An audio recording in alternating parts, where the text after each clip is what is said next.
신약의 말씀은 사도행전 10장 34절에서 43절입니다. 베드로가 입을 열어 말하되 내가 참으로 하나님은 사람의 외모를 보지 아니하시고 각 나라 중 하나님을 경외하며 그를 행하는 사람은 다 받으시는 줄 깨달았도다.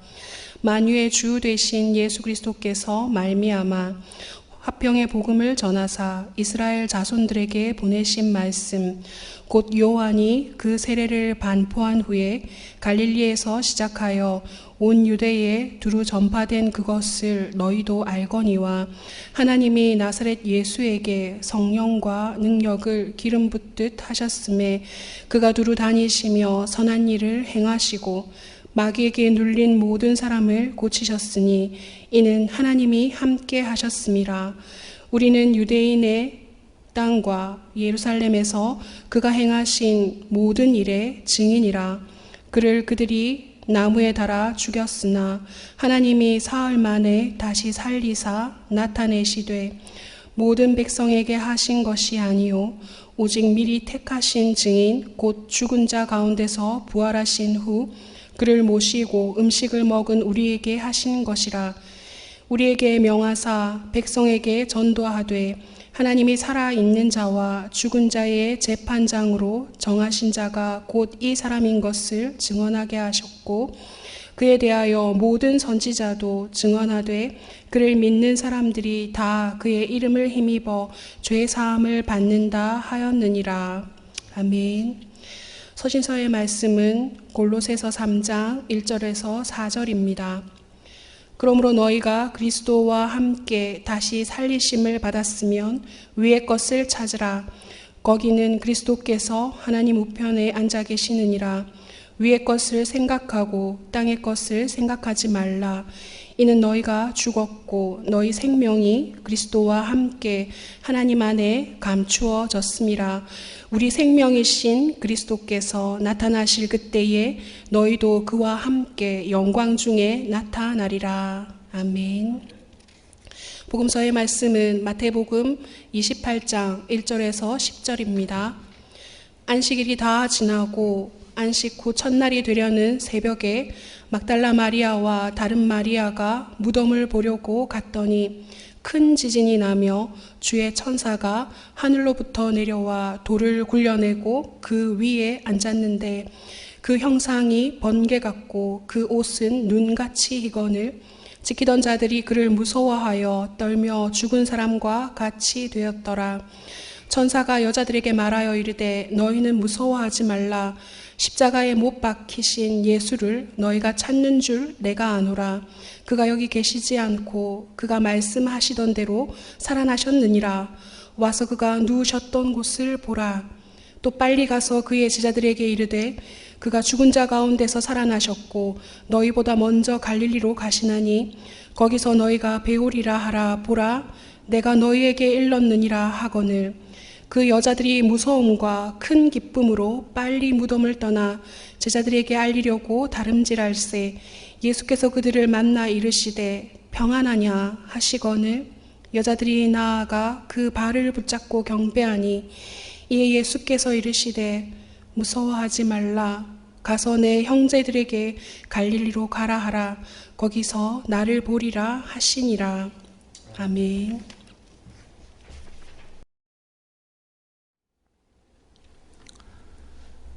드디어 그 예수님께서 부활하신 아침이 밝았습니다. 사실 지금 이 설교 말씀을 녹화하고 있는 이 시간은 성금요일 저녁입니다. 예수님께서 십자가에서 죽으시고 무덤에 묻히신 그 시간에 지금 우리는 부활절 예배를 녹화하고 있습니다. 죽음과 부활이 만나는 그런 시간을 어쩌다 보니 우리가 한 장소에서 이렇게 만나고 있습니다. 이 순환 주간에 맞이하는 그 부활절 예배를 하면서 마치 순환과 죽음으로 이어지는 길고 긴 어둠의 터널을 이제 막 빠져나가고 있는 그런 기분입니다. 예수님의 십자가 사건은 표면적으로 모든 것이 다 끝나버린 그런 사건이었습니다. 이제 더 이상 진리니 빛이니 하는 것들이 한낱 비현실적인 이상처럼 그렇게 느껴져 버리는, 다시는 그런 비현실적이고 공허한 이상으로 혹세무민하면 안 될 것 같은 그런 결말이었습니다. 마태는 골고다 십자가 사건의 결말을 마태복음 27장 59절과 60절에서 이렇게 증언합니다.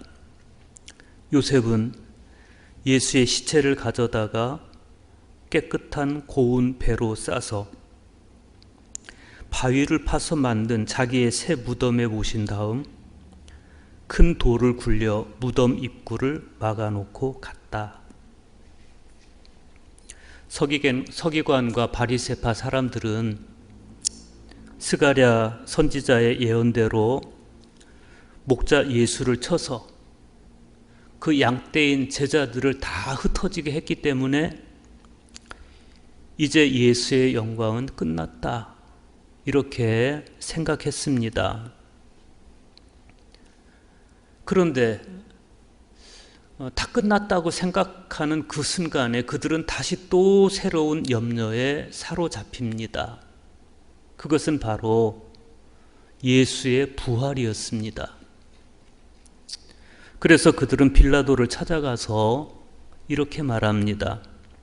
주여, 저 속이던 자가 살아있을 때 말하되 내가 사흘 후에 다시 살아나리라 한 것을 우리가 기억하노니 그러므로 명령하여 그 무덤을 사흘까지 굳게 지키게 하소서. 그의 제자들이 와서 시체를 도둑질하여 가고 백성에게 말하되 그가 죽은 자 가운데서 살아났다 하면 후에 속임이 전보다 더 클까 하나이다. 그렇게 빌라도의 허락을 받은 그들은 돌로 무덤을 봉인하고 경비병을 세워서 단단히 지키게 했습니다. 그런데 그런 모든 조치들이 사실은 다 허망하고 쓸데없는 것들이었습니다. 생명 그 자체이신 주님을 무덤에 가두어 두는 것은 불가능했기 때문에 그렇습니다. 예수님의 승리는 그의 적대자들이 이제는 다 끝났다고 여긴 바로 그곳에서 시작이 되었습니다. 그리스도의 부활은 적대자들의 모든 계획을 다 뒤집어 놨고 그리스도교 신앙의 기초가 되었고 또 모든 잠든 이들의 첫 열매가 되었습니다. 서방의 르네상스 예술에서는 그리스도의 부활을 표현할 때 벗은 몸에 천을 두르고 무덤에서 나오시는 그런 예수님의 모습을 주로 그립니다. 그러나 그런 묘사, 예수님의 부활에 대한 그런 묘사는 사실은 성경의 가르침에 부합되지 않는다, 그런 지적을 받습니다. 왜냐하면 그리스도의 부활 시점은 전혀 알려진 바가 없기 때문에 그렇습니다. 그래서 오래된 성화들을 보면 부활의 순간을 절대 그리지 않고 오직 부활 전과 후에 일어난 사건만을 그립니다. 고대 교회 전통에서 부활 성화는 두 가지 유형으로 나타납니다. 하나는 지옥에 내려가신 그리스도 성화입니다. 이 상징적인 그림은 그리스도의 부활 이전의 상황을 표상합니다. 14세기에 그려진 프레스코화인 지옥에 내려가신 그리스도는 십자가에서 죽으신 예수님께서 지옥에까지 내려가셔서 죽음에 떨어진 사람들을 구원하시는 장면을 보여줍니다. 벽화 아래쪽 양편에 놓여 있는 두 개의 무덤에는 최초의 인간인 아담과 하와가 그려지고 있습니다. 아담은 긴 백발과 수염을 하고 있고, 하와는 얼굴에 주름이 가득한 노인의 모습을 하고 있습니다. 아담과 하와는 오랜 세월 동안 자유를 갈망하면서 기다려왔던 그 주님께 손을 내밀고 있습니다. 그리스도는 무한한 인간 사랑과 자애로 손을 내미셔서 아담과 하와를 무덤에서 꺼내 주십니다. 여기서 우리가 주목해 봐야 될 것은 무덤에서 나올 때 아담과 하와가 그리스도의 손을 잡은 것이 아니고 반대로 주님께서 그들의 손목을 잡고 끌어올리고 계시다는 것입니다. 물론 이것은 성화 작가의 영적 상상력이지만, 이런 성화를 통해서 작가가 고백하는 것은 아담과 하와뿐 아니라 인류 전체의 구원은 예수 그리스도께서 손목을 잡아 끌어올려 주심으로 이루어졌다. 그런 거죠.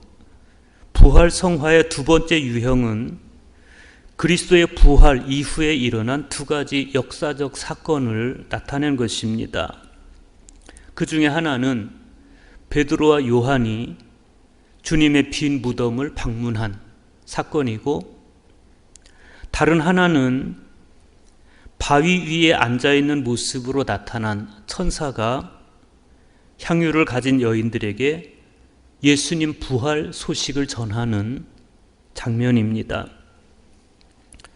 비잔틴 성화 작가가 그린 주님이 누우셨던 곳을 보아라 라는 이 성화는 마태복음 28장 6절에 와서 여기를 보아라 하는 말씀과 마가복음 16장 6절에 그분이 놓였던 곳이다 라는 두 구절을 종합해서 그려졌습니다. 주님의 천사는 마태와 마가가 묘사하듯이 아주 위험 있는 모습을 하고 있습니다. 청년의 모습을 하고 있고, 형상은 번개와 같고, 눈같이 흰 옷을 입은 모습의 천사는 무덤을 막았던 돌 위에 앉아 있습니다.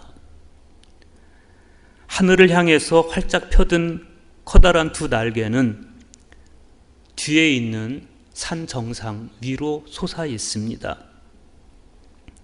두 날개의 이런 모습은 천사가 방금 하늘에서 도착했음을 보여주고, 날개에 짙은 붉은색은 천사가 본성상 손으로 만질 수 없는 존재임을 나타내고 있습니다.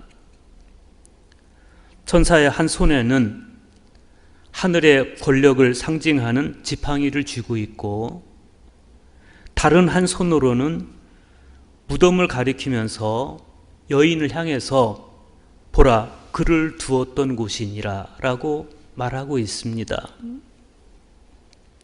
그림을 좀 더 세분해서 보면 성화의 왼쪽에 향유를 들고 있는 두 여인, 즉 막달라 마리아와 또 다른 마리아의 표정을 볼 수가 있습니다. 마태의 증언에 의하면 이들은 새벽녘에 예수의 무덤을 찾아왔습니다. 여인들의 한 손은 당황스러운 모습을 취하고 있고, 또 다른 손에는 스승에게 부을 향유가 담긴 호리병을 들고 있습니다. 마태는 복음서에서 이때 두 여인의 마음 상태를 무서움과 큰 기쁨 이렇게 표현을 했는데, 처음 천사의 모습을 보았을 때의 그 두려움, 그리고 천사의 설명을 다 듣고 난 다음에 큰 기쁨을 이 성화는 잘 드러내주고 있습니다. 오늘 응송의 말씀에서 시인은 이렇게 노래합니다. 이는 여호와께서 행하신 것이요 우리 눈에 기이한 바로다. 이날은 여호와께서 정하신 것이라. 이날에 우리가 즐거워하고 기뻐하리로다. 무덤에서 천사의 설명을 듣고 난 후에 두 여인의 마음이 꼭 그랬을 것입니다. 오늘 복음서의 말씀 안으로 좀 더 깊이 들어가 보겠습니다. 오늘 복음서를 찬찬히 묵상해 보노라면 하나의 독특한 전승을 만나게 됩니다. 그것은 다름 아닌 저 성화 속의 두 여인에 관한 아주 암시적인 전승입니다. 여인들은 12제자와 달리 별도의 주장이나 행동을 보이지 않으면서도 분명히 다른 하나의 흐름을 형성하고 있습니다. 우선 다른 제자들이 모두 다 달아났을 때 여인들은 밤새워서 무덤을 지켰습니다. 그런 까닭에 부활의 기쁜 소식도 제자들이 아닌 여인들에게 먼저 전해졌고 여인들이 먼저 부활하신 주님을 만나 뵐 수 있었고 마침내 이 여인들이 제자들에게 부활의 소식을 전하게 됐습니다. 사실은 이게 당연한 것이 아닙니다. 마태는 처음 천사의 모습을 봤을 때 다른 사람들의 반응을 이렇게 소개했습니다. 지키던 자들이 그를 무서워하여 떨며 죽은 사람과 같이 되었더라. 이게 일반적인 사람들의 모습입니다. 여인들도 처음엔 이들과 다르지 않았습니다. 비잔틴 성화에 보면 여인들의 모습 속에서 두려워하는 모습과 기뻐하는 모습이 겹쳐져 있습니다. 그런데 이 여인들이 정말 남달랐던 것은 천사의 말을 귀 기울여 들었다는 것입니다. 너희는 무서워하지 말라. 십자가에 못 박힌 예수를 너희가 찾는 줄을 내가 아노라. 그가 여기 계시지 않고 그가 말씀하시던 대로 살아나셨느니라. 와서 그가 누우셨던 곳을 보라. 또 빨리 가서 그의 제자들에게 이르되 그가 죽은 자 가운데서 살아나셨고 너희보다 먼저 갈릴리로 가시나니 거기서 너희가 배우리라 하라. 예수님은 아직 여인들에게 나타나지 않고 있었습니다. 그런데 그 예수님 부재의 장소에서 천사는 여인들에게 그가 말씀하시던 대로 살아나셨느니라 라고 말하고 그가 누우셨던 곳을 와서 보라 이렇게 말씀합니다. 그리고 빨리 제자들에게 가서 주께서 갈릴리에서 보자고 하신다고 전해주며 갈릴리 재회의 약속을 주지시켜 줍니다. 아직 예수님은 보이지 않는데 천사의 말만 듣고 여인들의 두려움은 사라지고 기쁨이 여인들을 감쌌습니다. 그것은 충만한 기쁨이었고 감히 누구도 빼앗을 수 없는 기쁨이었습니다. 그 기쁨과 달려가서 제자들에게 알린 모습으로 인해서 여인들은 성경 안에서 제자들과 또 다른 지위를 갖게 됩니다. 그런데 기쁨으로 무덤 밖으로 나와서 달려가던 여인들에게 부활하신 예수님께서 직접 나타나십니다. 그리고 여인들에게 이렇게 말씀하세요. 오늘 복음서의 말씀 9절 보십시오. 예수께서 그들을 만나 이르시되 평안하냐 하시거늘 여자들이 나아가 그 발을 붙잡고 경배하니. 마침내 예수님의 발을 붙잡고 경배하는 이 장면에서 우리는 정점에 달하고 있는 여인들의 기쁨을 볼 수가 있습니다. 성 그레고리오스 팔라마스의 교부들은 이 장면을 이렇게 묘사했습니다. 아담이 창조되었을 때 그 말고는 아무도 존재하지 않았기에 누구도 그를 보지 못하였고 다만 나중에 아담에 이어 창조된 하와만이 그를 처음으로 보았던 것처럼 새 아담이신 그리스도께서 부활하실 때에도 그분을 본 사람은 아무도 없었고, 다만 나중에 향유를 가진 여인들이 첫 번째로 부활하신 주님을 배웠다.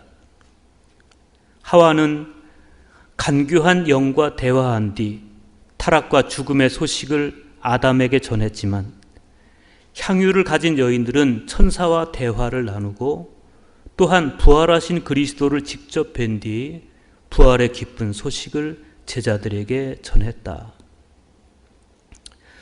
그래서 주님의 부활을 목격한 막달라 마리아와 또 다른 마리아, 즉 야고보의 어머니 마리아가 우리에게 보여주는 신앙은 채 동이 트지 않은 새벽녘에 무덤을 찾아간 사랑, 그리고 천사의 말에서 주님의 부활을 깨닫고 믿었던 지혜, 그리고 주님의 부활 소식을 제자들에게 전한 용기라고 말할 수 있겠습니다. 참으로 막달라 마리아와 야고보의 어머니 마리아는 영혼의 용기를 지닌 여인들이었습니다. 오늘 우리의 신앙은 과연 어떤 신앙일까? 예수님의 텅 빈 무덤에 관한 기사에서 경이로운 부활을 보고 계십니까?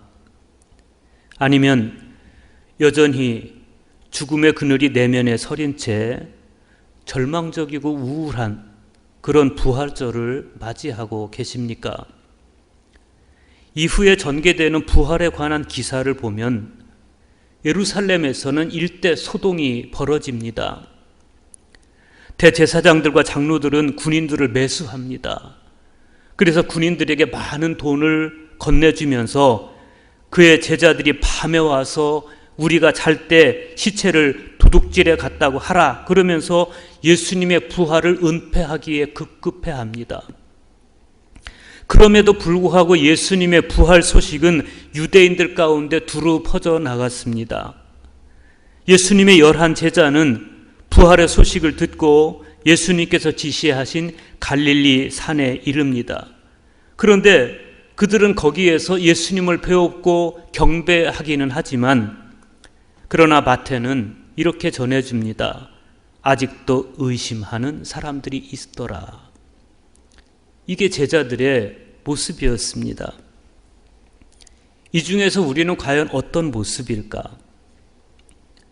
물론 예수님의 부활을 가리기에 급급한 대제사장이나 서기관 같은 그런 모습은 아니겠지만, 부활을 영적인 삶 속에서 체험한 그런 진리보다는 부활을 관념으로 대하는 그런 우리일 때가 많습니다. 그래서 우리는 대개 빈 무덤을 보고 절망합니다. 그러나 주님은 텅 빈 무덤을 통해서 당신의 부활을 가슴 벅차게 보여주고 계십니다. 스승을 존경하는 어느 제자가 자기 스승에 대해서 이렇게 말했습니다. 그분의 말씀은 빛을 가져다 주지만 그분의 현존은 사람을 타오르게 하지요. 주님의 현존 앞에 선 체험, 우리도 그런 체험을 꼭 하게 되기를 바랍니다. 특별히 부활하신 주님 앞에 선 체험, 그 체험을 우리가 꼭 할 수 있게 되기를 바랍니다. 부활하신 주님을 체험했던 엠마오 가는 길에 두 제자가 뭐라고 고백했습니까? 그분이 길에서 우리에게 말씀을 풀어주실 때에 우리의 마음이 뜨겁지 아니하더냐. 주님의 부활을 진정으로 체험한 성도의 특징은 마음이 뜨거워진다는 것입니다. 사도행전에서 베드로는 이렇게 말씀합니다. 우리는 유대인의 땅과 예루살렘에서 그가 행하신 모든 일의 증인이라. 그를 그들이 나무에 달아 죽였으나 하나님의 사흘 만에 다시 살리사 나타내시되 모든 백성에게 하신 것이 아니요 오직 미리 택하신 증인 곧 죽은 자들 가운데서 부활하신 후 그를 보시고 음식을 먹은 우리에게 하신 것이라. 사도행전 10장 39절과 40절에서 지금 이 말씀을 하고 있는 사람은 베드로입니다. 베드로는 주님의 수제자였습니다. 그럼에도 불구하고 베드로는 주님의 부활을 자기가 목격하고 전한 사람이 아니고 오히려 여인들로부터 전해 들은 사람입니다. 베드로는 부활의 기쁨 속에서 주님의 부활을 목격하지 못하고 두려움 반, 의심 반 가운데 전해 들었습니다. 어쩌면 베드로가 그렇게 연약했다는 사실, 그의 믿음이 그렇게 연약했다는 사실이 우리에게 얼마나 위로가 되고 또 용기를 주는지도 모르지요. 그러나 사도행전에 오늘 본문에서의 베드로는 얼마나 당당한 부활의 증인입니까? 우리는 예수께서 행하신 모든 일의 증인이라고, 하나님께서는 죽으신 예수님을 사흘 만에 다시 살리셔서 우리에게 나타내셨다고 베드로는 그렇게 증언하고 있습니다. 비록 그는 부활을 목격한 사람이 아니라 전에 들은 사람이었지만, 그러나 성령이 그들에게 임했을 때 베드로는 성령의 충만함 속에서 그렇게 변화될 수가 있었습니다. 그리고 부활하신 주님을 만나고 부활을 증언하는 사람이 됐습니다. 우리도 베드로처럼 변할 수 있었으면 좋겠습니다. 우리도 베드로처럼 부활의 증인이 될 수 있기를 바랍니다. 서신서에서 사도 바울은 말씀합니다. 골로새서 3장 1절에서 4절입니다. 그러므로 너희가 그리스도와 함께 다시 살리심을 받았으면 위의 것을 찾으라. 거기는 그리스도께서 하나님 우편에 앉아 계시느니라. 위의 것을 생각하고 땅의 것을 생각하지 말라. 이는 너희가 죽었고 너희 생명이 그리스도와 함께 하나님 안에 감추어졌음이라. 우리 생명이신 그리스도께서 나타나실 그때에 너희도 그와 함께 영광 중에 나타나리라. 그리스도인이란 그런 존재입니다. 위의 것을 찾는 존재, 위의 것을 생각하는 존재. 즉 주님의 생명에 참여한 존재, 주님의 부활에 참여한 존재, 주님의 영광에 참여한 존재. 이 모든 것을 종합해서 성 요한 크리소스톰은 이렇게 권면합니다. 모두 다 우리 주님의 기쁨에 참여할지어다. 그렇습니다. 그리스도인이란 주님의 기쁨에 참여한 존재입니다. 부활하신 주님은 두 여인을 통해서 제자들에게 말씀하십니다. 가서 내 형제들에게 갈릴리로 가라 하라. 거기서 나를 보리라. 갈릴리는 어떤 곳입니까? 제자들이 처음 예수님을 만났던 곳입니다. 그곳에서 그들은 하늘의 것을 위해, 위의 것을 찾기 위해 처음으로 땅의 것을 포기했던 장소입니다. 그런데 주님은 다시 그곳으로 가서 나를 만나자고 말씀하십니다. 왜 주님은 갈릴리로 와서 나를 만나자고 하십니까? 예루살렘에 올라가서 흐트러졌던 너희들의 마음을 갈릴리에서 다시 추스르고 다시 믿음을 회복하고 제자로서의 결기를 회복하고 그리고 제자의 길을 다시 걸어가라는 것입니다. 우리는 지상에 있는 것들에 마음을 두지 말고 천상에 있는 것들에 마음을 두어야 됩니다. 우리는 이 세상에서는 이미 죽은 사람이기 때문에 그렇습니다. 지금은 우리의 참 생명이 예수님과 함께 하나님 안에 감추어져 있기 때문에 잘 보이지 않습니다. 그러나 우리의 생명이신 그리스도께서 나타나실 때 우리도 그분과 함께 영광 속에 나타나게 될 것입니다. 지난 한 겨울 한파를 견뎌내고 꽃샘추위의 개울을 건넌 후에야 비로소 봄이 우리에게 생명을 꽃피워 주었듯이 예수님 안에 감추어진 우리의 참 생명은 이 땅에서의 순환의 골짜기를 다 지난 후에 어느 봄 같은 부활의 때에 그리스도와 함께 영광스럽게 나타나게 될 것입니다. 오늘 말씀을 통해서 본 막달라 마리아와 야고보의 어머니 마리아에게 있었던 사랑으로 말미암은, 그리고 믿음으로 말미암은 그 기쁨이 우리로 하여금 오늘도 내일도 우리가 살아가는 모든 날 속에서 흔들리지 않고 부활의 증인으로 살게 하고 천상의 사람으로 살게 하는 신앙의 내적 힘을 우리 모두에게 줄 수 있기를 간절히 소망합니다. 기도하겠습니다. 자비로우신 아버지, 오늘 저희는 막달라 마리아와 야고보의 어머니 마리아의 모습을 보았습니다. 그들은 예수님의 시신에 향유를 붓기 위해서 무덤을 찾아갔습니다. 아직 동이 트기 전에 그곳을 찾아간 막달라 마리아와 또 다른 마리아는 천사를 만났습니다. 그들은 천사의 손길에 의해서 예수님이 누우셨던 곳을 보았습니다. 그곳은 이미 텅 비어 있었습니다. 그들은 천사의 말을 통해서 예수님 부활의 소식을 들었습니다. 그들은 믿었고 기쁨을 회복했습니다.